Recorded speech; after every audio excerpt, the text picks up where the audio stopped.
Sylvia, vous allez nous présenter bonjour d'abord. Un photographe, non, bonjour, c'est pas grave. C'est un petit peu un vu photographe qui a décidé de donner du sourire aux autres un peu. C'est exactement ça. Ce photographe, il s'appelle David Kane. Alors ça démarre, il est photographe français, ça démarre en 2009 sur une question, Laurent, très simple. Une grande photo, c'est quoi ? Une grande photo, ce serait une photo qu'on ne peut pas refaire, comme un éclat de rire. Saisir l'instant magique du rire, se lâcher prise, cette perte de contrôle où finalement notre image ne compte plus vraiment. C'est juste le moment où on va rire, on va se faire du bien. Alors l'idée est simple au départ et puis assez géniale. Réaliser des portraits de fou rire, de rire, d'anonymes. Alors depuis 2009, ces anonymes, eh bien, ils sont plus de 16 000 à être passés devant son objectif. Des anonymes, alors d'autres moins, qui sont plus habitués aux objectifs. Et puis un jour, il décide d'amener ce projet dans les hôpitaux de France, photographier des malades, photographier des soignants, les photographier ensemble, faire du bien dans ces hôpitaux en offrant l'expérience de ce rire, donc de se lâcher prise, de ce plaisir qu'on va prendre à rire et à être ensemble.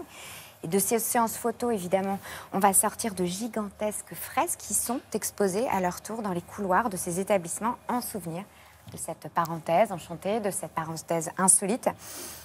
C'est une démarche qui existe dans les hôpitaux, qui ensuite se poursuit dans les entreprises. Dans les entreprises, la démarche est à peu près la même. L'idée, ça va être de recréer du lien, de la cohésion entre les salariés. Quand on rit ensemble, on se connaît davantage. On n'a peut-être pas l'habitude de rire ensemble en entreprise. Pour nous parler de tout ça, j'ai rencontré David Kane à l'hôpital Necker de Paris. Je vous invite à tenter cette très, très belle expérience et à rire, évidemment.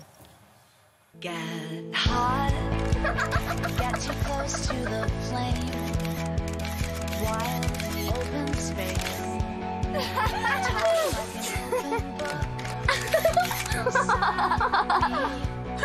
Si vous pouviez me décrire le LOL Project, ce serait comment? Ce serait quoi? Le LOL Project, c'est saisir l'instant magique d'un éclat de rire pour arriver à se lâcher prise. Imagine-toi des portraits par milliers de gens qui éclatent de rire dans le métro, des portraits par milliers de gens dans la rue, dans les hôpitaux, pour ceux qui vont beaucoup moins bien. L'idée, c'était de saisir l'instant magique du rire. Ce que je cherche, c'est l'instant magique du lâcher-prise. C'est un éclat de rire, mais en fait un lâcher-prise. C'est ce moment où on ne contrôle plus rien, où on est très solaire. C'est pas forcément celui où on est le plus beau ou la plus belle, mais ça, je m'en fous un peu. C'est le moment où on est sincère. Comment on amène ce projet à l'hôpital? Je me suis dit, tiens, ça marche très bien avec les gens qui vont très bien. Si ça marche pas, c'est pas très grave. Mais est-ce que ça va marcher avec des gens qui vont pas bien du tout? Vous aviez des modèles qui vivent une expérience douloureuse, Absolument. angoissante. Comment on les fait rire, ces gens-là? En fait, c'est absolument les mêmes techniques. Le secret, c'est de jamais leur demander de rire, déjà.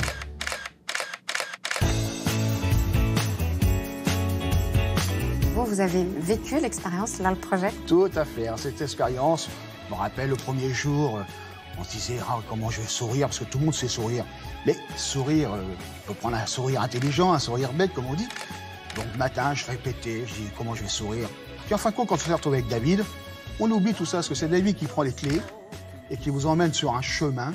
Et ce chemin-là, en fin de compte, il vous fait lâcher prise d'une façon extraordinaire. Nous sommes à l'hôpital Necker, devant la fresque du LOL Project. Qu'est-ce qu'elle vous évoque, cette mosaïque? Cette fresque me rappelle des bons souvenirs, de voir des gens souriants, des enfants que nous on connaît qui sont malades et qu'on aperçoit ici avec un sourire. C'est une façon de se dire, on les soigne bien. C'est le reflet du travail du LOL Project, de dire à un moment, on oublie la douleur, on oublie la maladie. J'ai des patients, surtout à l'hôpital, mais aussi des gens qui vont très très bien, qui sortaient de l'expérience LOL et qui me disaient « Ah, ça fait du bien. Ça fait du bien sur le moment, ça fait du bien quand on voit sa photo. Et alors ce qui est fou, c'est que ça fait du bien pour ceux qui regardent les photos ensuite. » Comment ça fonctionne, le LOL Project en entreprise? Tout le monde ne va pas très bien non plus dans les entreprises. C'est un outil incroyable de cohésion. Il y a un chef d'entreprise qui m'a dit « Comment veux-tu haïr quelqu'un avec qui tu as ri ?» En fait, pour moi, c'est le plus court chemin entre deux personnes. C'est le rire. Ouais, oui. La démarche est vertueuse. En plus, c'est ça qui est bien fait, c'est que les entreprises qui ont retour au LOL Project, eh bien, financent une action dans un hôpital. Parce que le LOL Project va se déplacer gratuitement pour faire rire et pour faire sourire ces gens d'hôpitaux. Donc, la boucle est bouclée. Et c'est en ça que c'est assez intéressant. Pour en savoir plus, rendez-vous sur le site du LOL Project.